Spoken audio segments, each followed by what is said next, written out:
Good morning, good afternoon, good evening. Welcome to another episode of the ABOP Freak Show. In this episode, we want to take a look at the topic of continuous integration, continuous delivery. Now, what I have pulled up here on the screen is actually the Open SAP site, and in particular, the recent course, Building Applications with SAP Cloud Application Programming Model. Now, I hope all my viewers out there have been taking this course, and this doesn't come as any news to you that this course is available.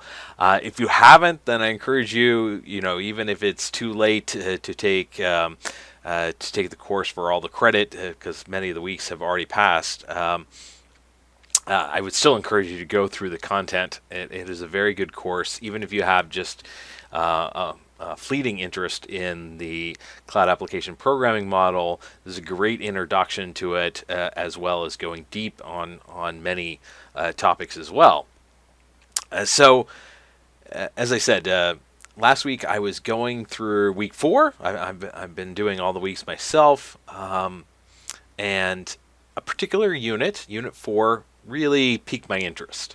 And that's the unit on continuous integration, continuous delivery. Now, I've done some work myself.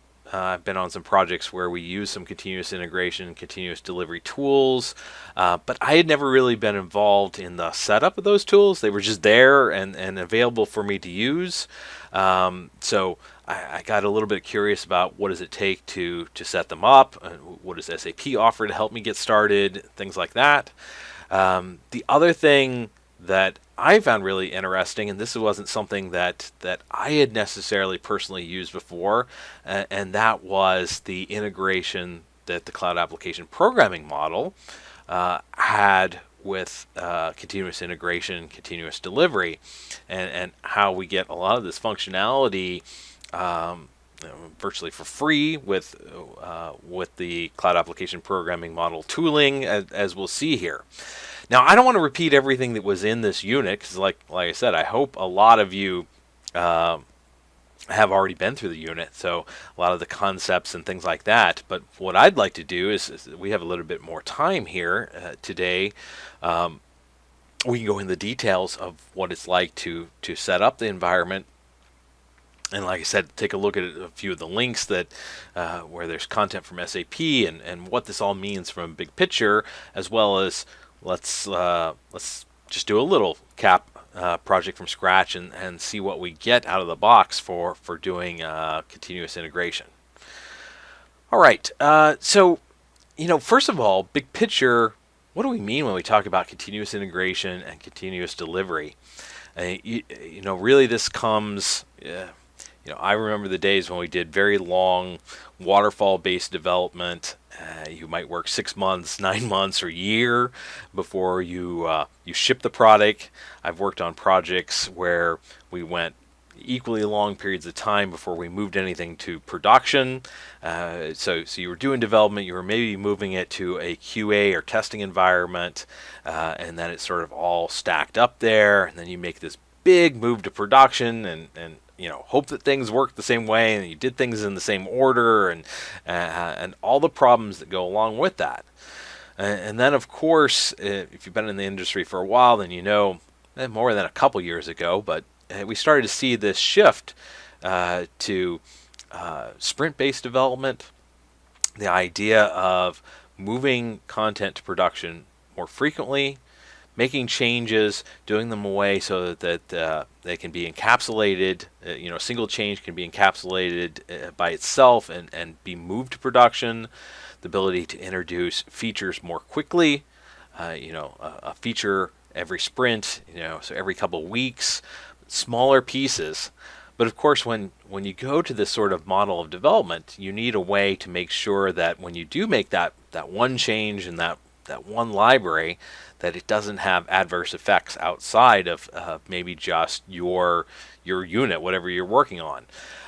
So that's really where continuous integration and continuous delivery comes into play. The idea is that every change that you make is continuously integrated into the overall system or the overall application, and that we can do, a big part of that is to make sure that we can not just make sure that the whole thing builds. I mean, that's part of it. Make sure that all the dependencies are there, that all the technical pieces can come together, that the versions that you specified all align, that we can ultimately do a build of the larger part of whatever you made a change in, but also that it tests, that you have good automated testing that can be triggered every time that you do one of these builds, and that you can continuously deliver this content also to a productive system, to your customer, whatever that endpoint is of whatever that you're changing and developing on. And it's really when all those pieces come together, the idea that every time I make a change, I commit that in Git.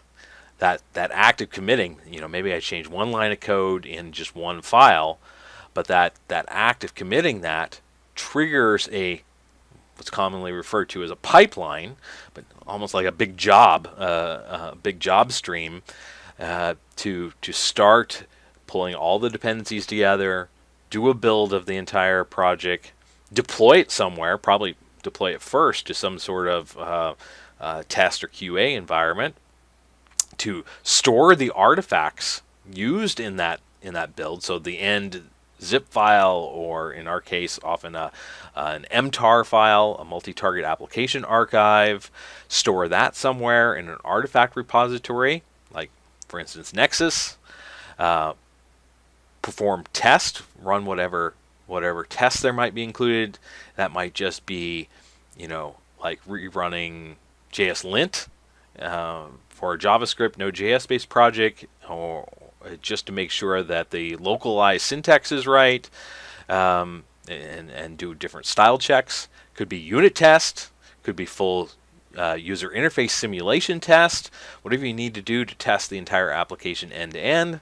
And then of course, if your tests are successful, then deploy that to, maybe a production system right away, or maybe deploying that to, instead of like a test environment, to a QA environment that's shared by multiple developers, so lots of people can interact with the results of the build.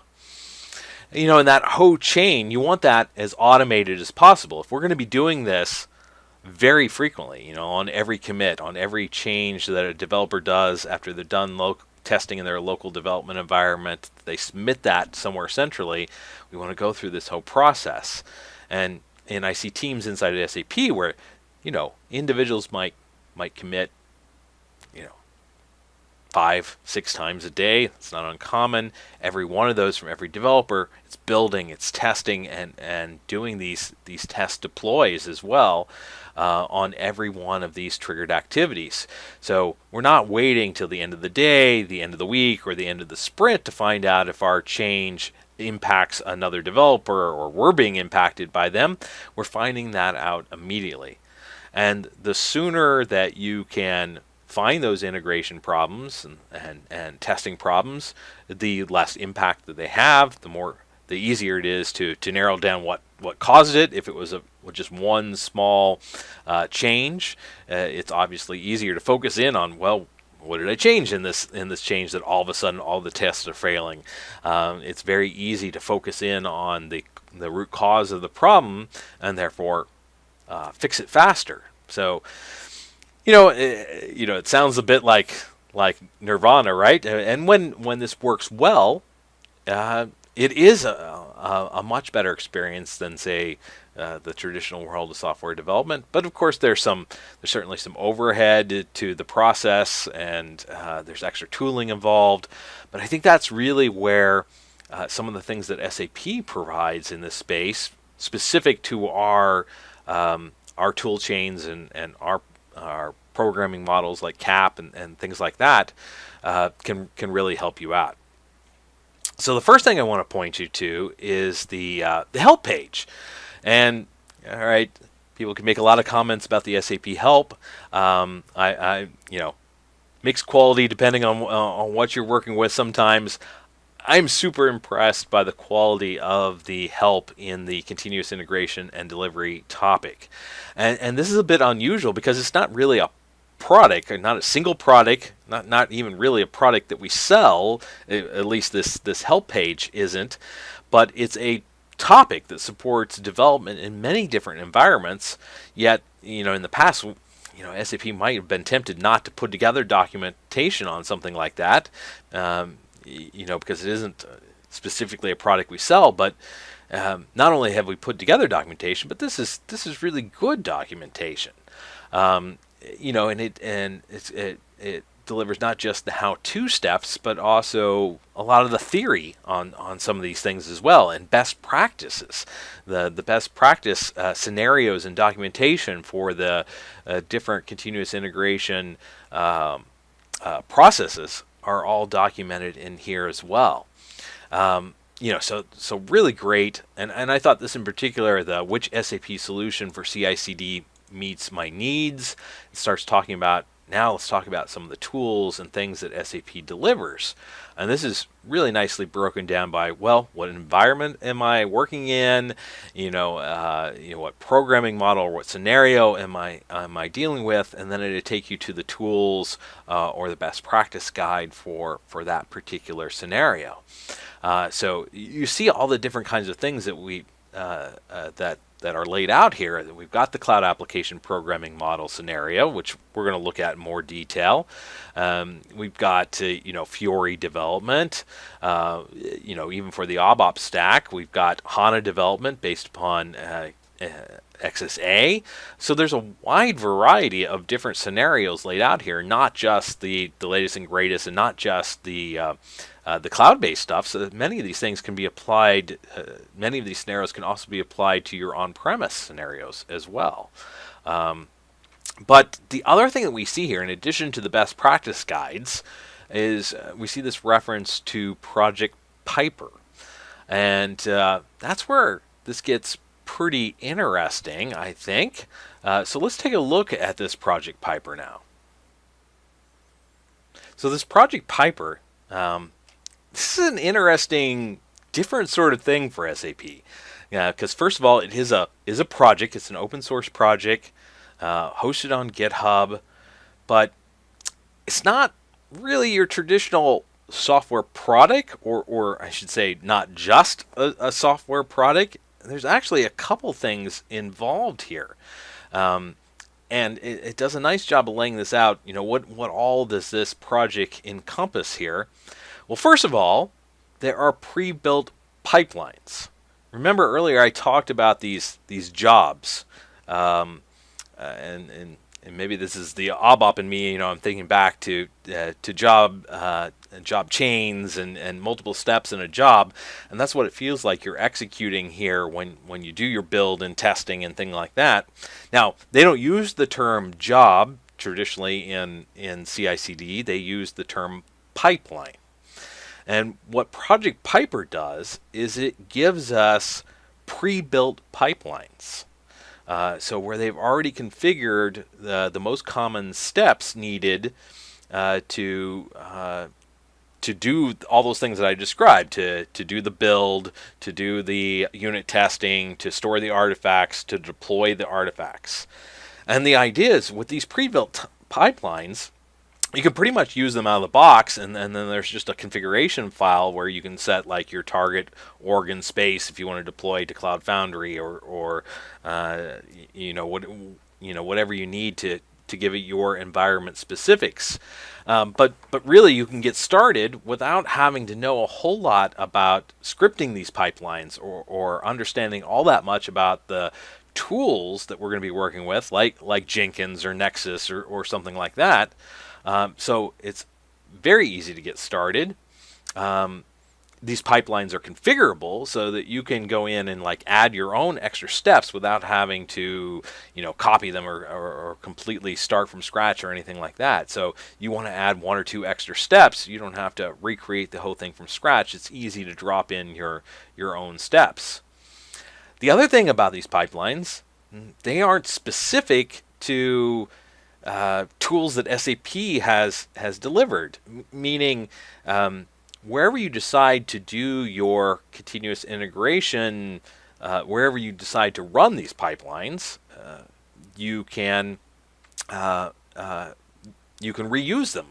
So they're not specific to, say, doing on the cloud, uh, the SAP Cloud Platform, or a particular hyperscaler, or even doing on-premise. So you can build your own.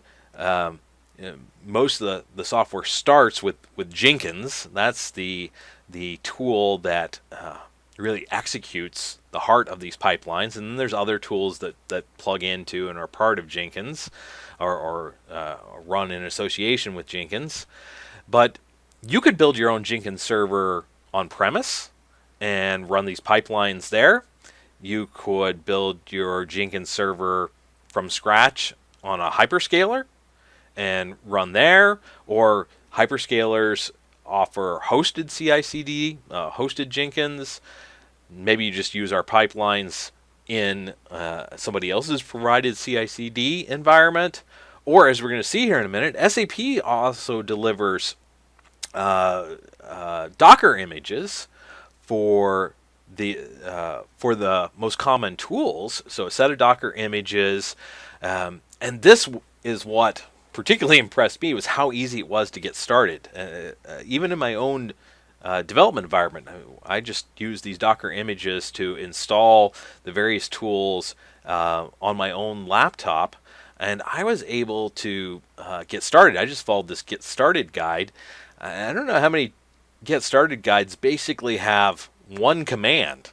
That was a long command, but basically with the single Docker command, you're bringing down the core CX server command and associated libraries. And with that, it brings down Jenkins and a Nexus and all this associated software that you need, that if you were going to build your own CI/CD processing server and pipelines from scratch, you'd have to go get these different components and set them up and configure them to work together. And the thing with this is, with this one command, I pulled down everything I needed. I run CX server start, which we'll do here in a few minutes, and it pulled everything I needed, and it just worked. I mean, I guess that's, I mean, you would hope that for that scenario, but so often in our world of software, particularly when you're pulling a bunch of different open source components and trying to get them to work together, sometimes that's a little, you got to fiddle around with it a while to get them to all agree and actually start up and work together. And here was this one, practically one-click operation to get the whole environment up and going. It was really very impressive how zero barriers to entry here. Now the thing is, and I was talking to a colleague the other day, and he said, "Well, why would you want to run an entire CI/CD on your own laptop? If it's just you developing locally, would you not just do the build and run the test yourself?" And I thought about that, and it's like, yeah, that's true. Although I could say maybe there's some benefits in reusing the existing pipelines, like we talked about, configuring them without having to recreate the whole build process from scratch or do it all manually every time. There's obviously, as we're going to see, some nice reporting tools and interactive UI to help you do these things. But I think most people, when they actually set up a CI system, they're probably going to do it in some sort of central server on the cloud or in their environment, because the real benefit here is when multiple developers are contributing to the same one, and you pick up on those interactions and interplays between the different commits. That's the real value there. But I still think it's very nice, the fact that you can install it on your own local laptop if you want to begin learning about CI/CD concepts and the tools involved in them, that you don't have to get a server or spend money on cloud hosting. You can pretty easily with what does it say here, a system with 4 gigs of memory, get going on a local machine pretty easily.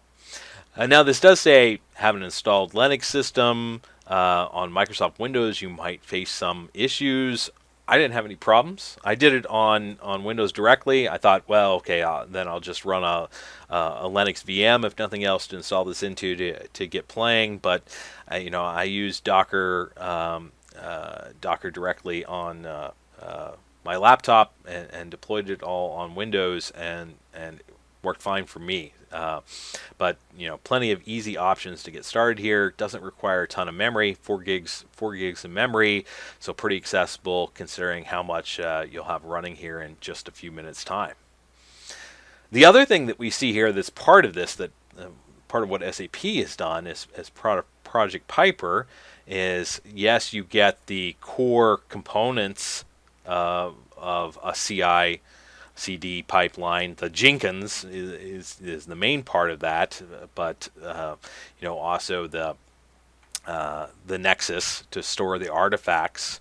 But what you see here is there's a lot of other images that are more specific to the SAP tooling as well. So the MTA Archive Builder, the Cloud Foundry CLI, the Neo CLI. So these tools that you would need in a server environment in order to perform a build, to do a deploy, to run unit test, they're all provided via Docker images that can be easily pulled in and configured on your CI/CD server. So you're not having to go fetch a bunch of developer utilities and install them on the server and configure them to work together. SAP's taking care of that for you by providing these Docker images centrally.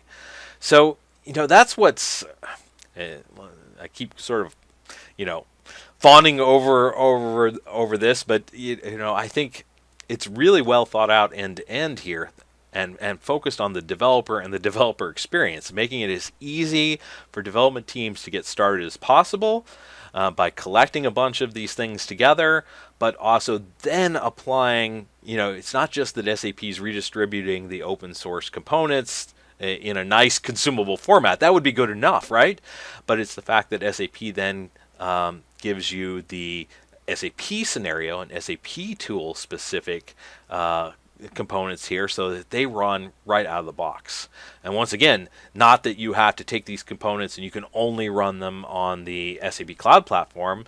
You can also run them in other people's CI/CD environments. We're being very open here, trying to make things as exchangeable and interchangeable as possible. I think overall it makes for a really great experience when it comes to working with this CI/CD, getting started with doing CI/CD development. Now that we've given you some background, and hopefully enough background on the terminology and the concepts here, let's start to make it a little bit more real and see what all these pieces coming together look like for the developer, and how it really impacts the developer experience. So let's start from scratch here. So let's see, where am I?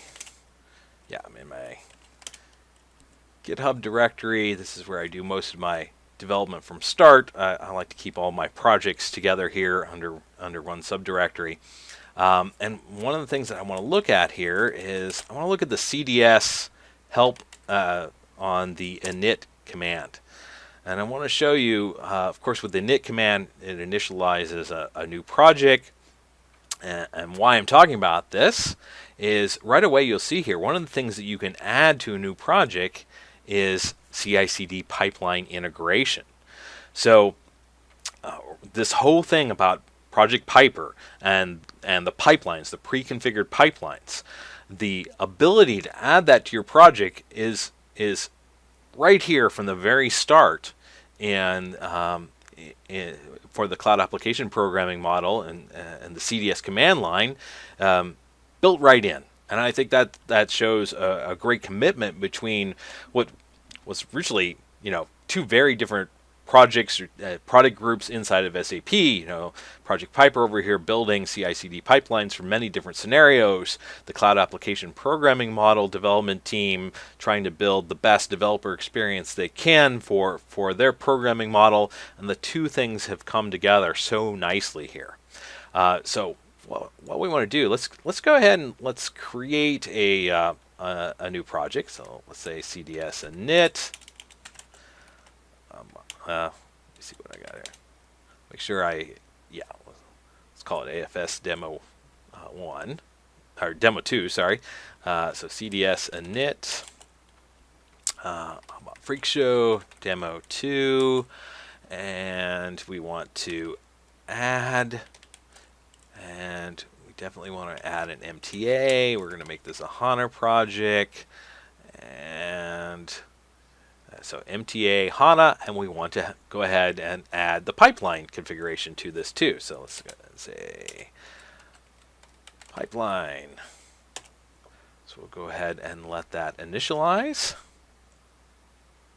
We see this adding HANA pipeline and MTA.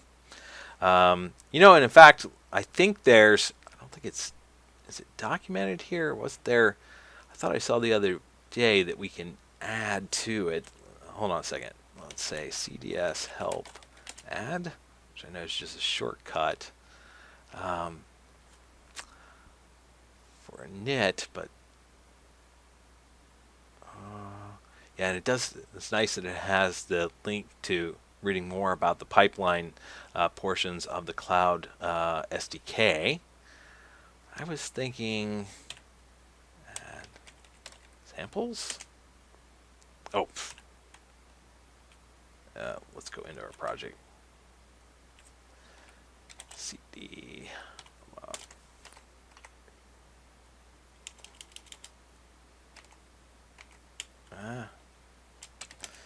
did I name this?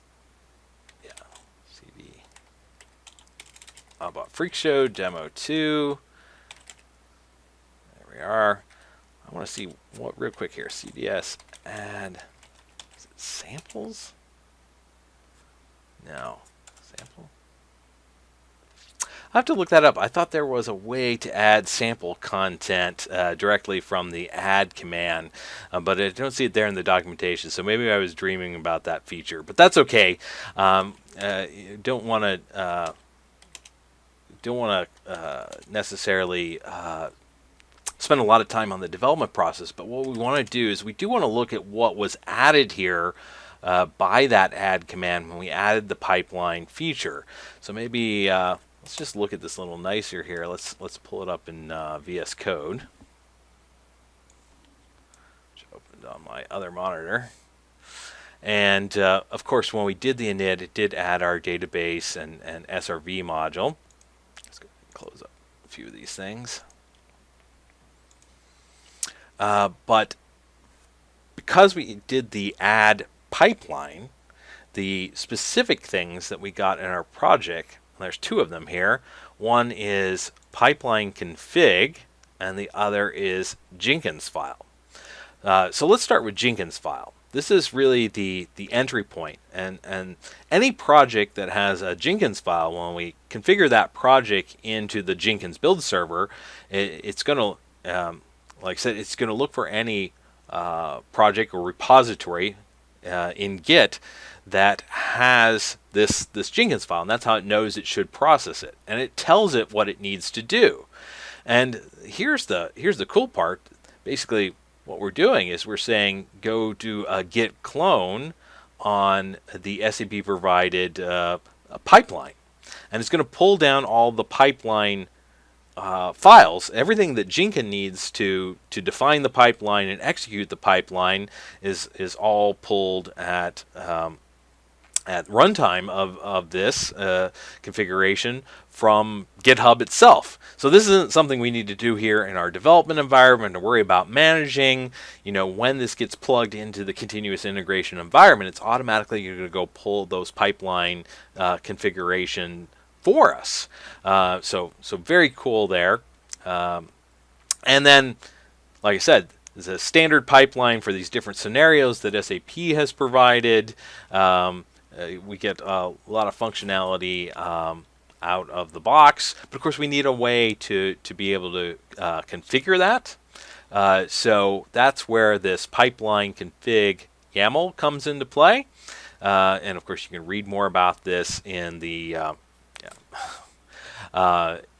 documentation in GitHub or in some of the blogs online on this topic. but it allows us to come in here and in a YAML file supply additional configuration. Things that we want to exclude from our test. Where our integration credentials needed to perform our integration test, if we have integration test. Our deployment targets. Like I said earlier, if we're actually going to deploy, say when we finish all of our tests, we want to deploy to our QA or our production system, we can go ahead and configure those endpoints and IDs for stored credentials in Jenkins and things like that. So we're not hard coding username and password or anything like that here in the pipeline config, but we can tell it where in the Jenkins build server or in the deployment process to go get that information to send it to that target location. So very flexible, but as a developer, I really have everything that I need here, even just out of the box, just doing that add pipeline. I've got enough for basic build process, basic checking, integration tests if I would add some to this, and then if I would configure the deployment target to deploy to a downstream system. So there's a lot of parts and pieces that I've got going here with little to no effort on my part. Okay, now that we've seen how easy it is to pull this into our CAP project and get our development project ready to be used in a CI/CD pipeline, let's see the other side of this, the configuration of the CI/CD server itself, using the Project Piper Docker images, and then how we can connect up and actually start using this in our environment. So let me just go back here. I want to make sure that I get the steps right. So the getting started. So I did the first step here in the getting started. The Docker run to pull down the CX server executable script itself.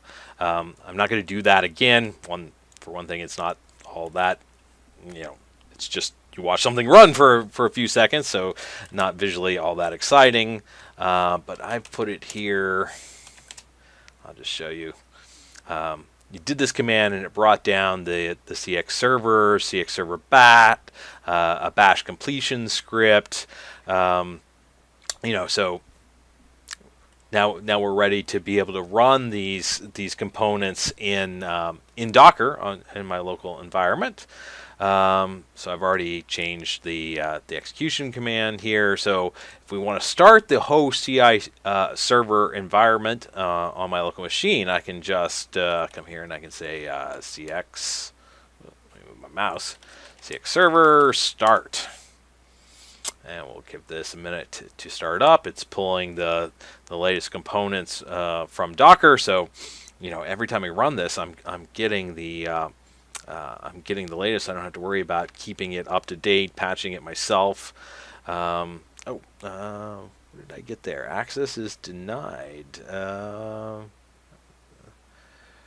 So I wonder. I probably didn't launch this as an administrator. 1 second here. Let's launch a new terminal. And let's give this a try again. And CX server. Oh, I want to do CX server bat. Start.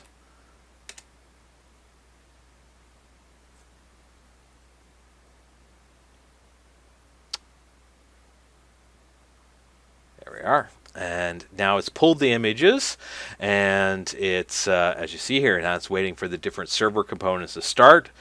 We get a Nexus server for storing the artifacts.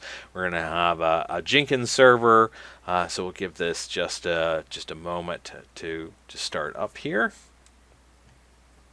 Hopefully it won't take too terribly long. And maybe while that is starting, come over here. I've got a little tool called Portainer.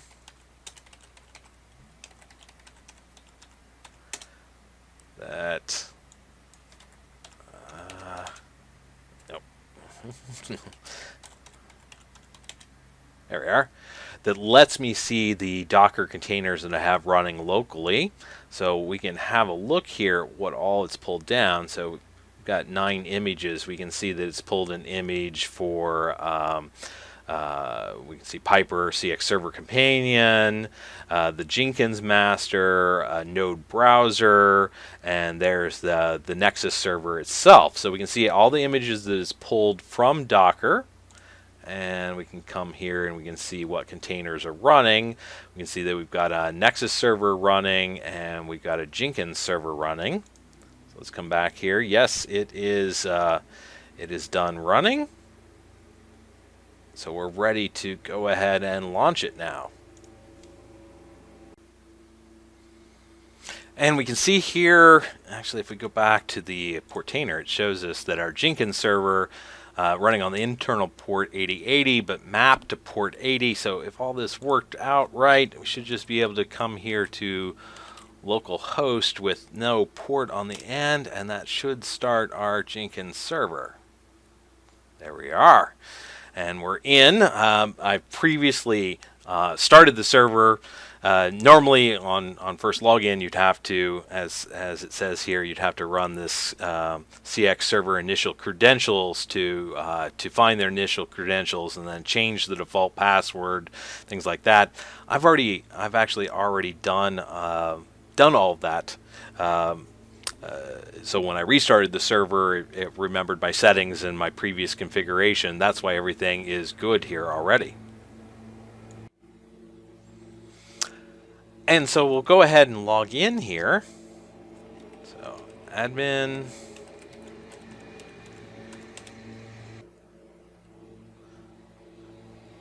And there we are. We're logged in. We can see some initial warnings. Yes, dismiss. But what I want to see is I've already done some configuration on the system here.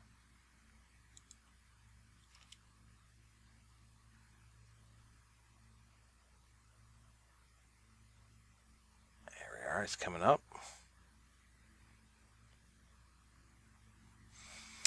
And there is a lot of additional configuration that you can do, but I didn't have to do a whole lot here besides set the initial password.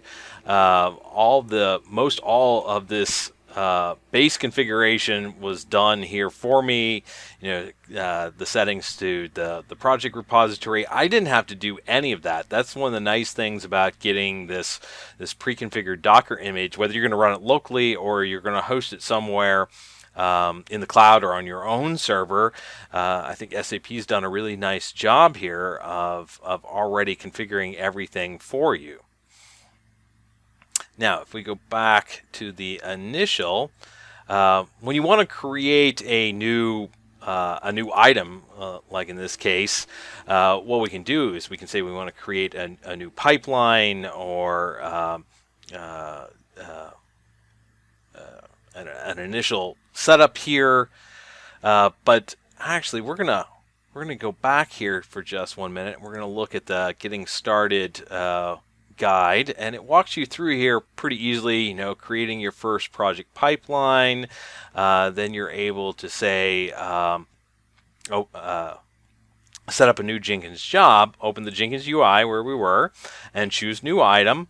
And then we can see here that we want to do a multi-branch project, and then tell it that we want to go to get. And that's actually what I did the other day. I came here and I said new item, multi-branch pipeline. Oh, we got to give it a name. Test 2, multi-branch pipeline.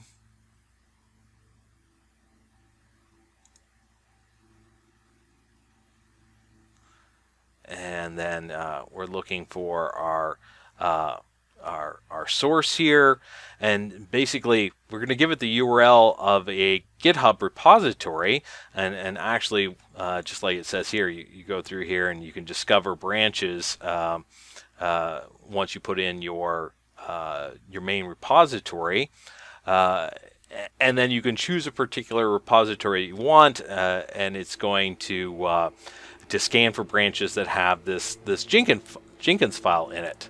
Now I've done this basic setup, so I'm only going to walk through it so far here. You can see with this cat fuzzy search, if I go ahead in and look at it, we can look at the configuration on it as well. I just pointed this to my GitHub personal repository. This is actually a private repo here as well. I'll just go ahead and pull that up over in another tab and show you. It was a cloud application programming model project that I had, and I used the same add pipeline. So just added the basic Jenkins configuration here, the Jenkins file, and the pipeline config. I didn't make any changes to it. I went with the standard that we had. And it went ahead and scanned all the branches, looking for anything with this Jenkins file. But once again, all I had to do is give it the URL to my GitHub, and then choose that particular repository, and it did the rest. Now what we see here is that, yes, it saw the master branch 2 days ago in 1 hour. It was the last time it ran a build successfully. And if we look in here, we can see things like there's a nice timeline here of what it did. It did the build. It was successful. It ran the local test. It ran the local linter. It checked the checked NPN dependencies. Checked all the dependent modules to make sure that they were valid. Did the quality checks. Now, I did not configure any of the other optional checks, but it gives you some idea of all the various checks that you can have in here. Checkmark scan, fortify scan, white source scanning. Of course, you would have to configure those additional tools and the credentials to perform them. We also see here there was no artifact deployment, no productive deployment, because out of the box I hadn't added any additional configuration, so of course it didn't know how to target my particular environment. But you can see here it did the build, it built the whole MTA, it did perform local test, NPN test. We can of course get the report details of this. We can drill in and see the changes, or see the details of the overall pipeline. Let me come back here just one bit. You can see that the whole process took 10 minutes. So of course it has to run an MTA build and has to go pull all the NPN dependencies and things like that. So it does take a little bit of time. The other thing I know from working with Jenkins in the past, there's also this blue ocean view. I actually kind of prefer this version of the user interface. It's the same information that when we look here at our cat fuzzy search and we look at the test, what we see here is I like this because it's to me it's a better graphical view of the pipeline flow. And so, for instance, here you see the dependencies. It has to initialize. It has to perform a build. Then it can start doing local testing, in which case, in my particular pipeline, I only had configured linting and NPN dependency audits. But, of course, if I had added additional tests, front-end tests, back-end integration tests, static code checks, it would have performed those as well. Could have done remote testing if I configured remote integration endpoints in my pipeline configuration, quality checks, and then you see it bypassed third-party checks, the artifact deployment, and the production deployment because none of those were configured either. We can see the complete output of the log and everything it did. You can see it's doing a CDS build all. You can see that it's then creating Docker containers to run this in. It's running the MTA build tool to build the whole thing. So all the details of what this is doing, obviously much nicer than running all of this by hand, certainly. But it's got an NPN repository cache that it's sitting here, the CS Nexus. But we see it pulling down the NPN dependencies and doing checks on them. So all the details are available here, easily accessible, and of course thing that I like the best is I was able to just make a change and sit back and let this do its thing, and didn't have to sit on top of it or of course do any of this myself. So I hope you've enjoyed this basic introduction to continuous integration, continuous delivery concepts. Hopefully we maybe demystified this topic if you've not had some experience with it in the past, or even if you are experienced in the topic, maybe we've exposed you to some of the nice things that SAP delivers in this space, as far as Project Piper and the pre-built Docker images, the integration into the cloud application programming model, and how the tooling supports easily, bringing that pipeline configuration in. Very little developer effort needed. Of course, we always like that. If we get a lot of functionality without having to do a whole lot of effort, that's really nice. And maybe we've piqued your curiosity here. You've seen how easy it is to get started. Thanks to the nice Docker images and how everything's packaged together. If you've maybe only heard of or read about continuous integration, there's really no excuse not to pull down these pieces and try them out. It's so easy to get started, begin exploring. I don't pretend to be any kind of expert on deep expert on this topic either. Like I said, I've been mostly a consumer of this. I had never set up a Jenkins server myself. I had been a user on one, and for me it was just commit to Git, and things kicked off and ran in Jenkins, and I really didn't know what went into setting that up. Now I have a much better appreciation for that. So I encourage you to try it out yourself. And this is, we looked at this in the context of the cloud application programming model, but it's by no means specific to that. You saw there were other pipelines out there. I know there's some customers now doing continuous integration, continuous delivery with the ABAP environment. Now that we have capabilities with ABAP Git and transport via Git, so this is something that can technologies that can be applied to many different development environments, different runtimes, but something that many development teams are using to improve their productivity, but most importantly, improve their quality and speed at which they can deliver changes and fixes. By automating much of this process, by automating the automatic execution of tests and things like that, we reduce the workload on the developer, but ultimately, hopefully, produce much better output and at a quicker time. So I hope you enjoyed this look at the continuous integration delivery topic. I know it was a little different because it isn't so technology specific, programming language specific, I guess you would say, where there wasn't a whole lot of coding today. But I think it was an important topic to throw in here all the same, and I hope that you've enjoyed it.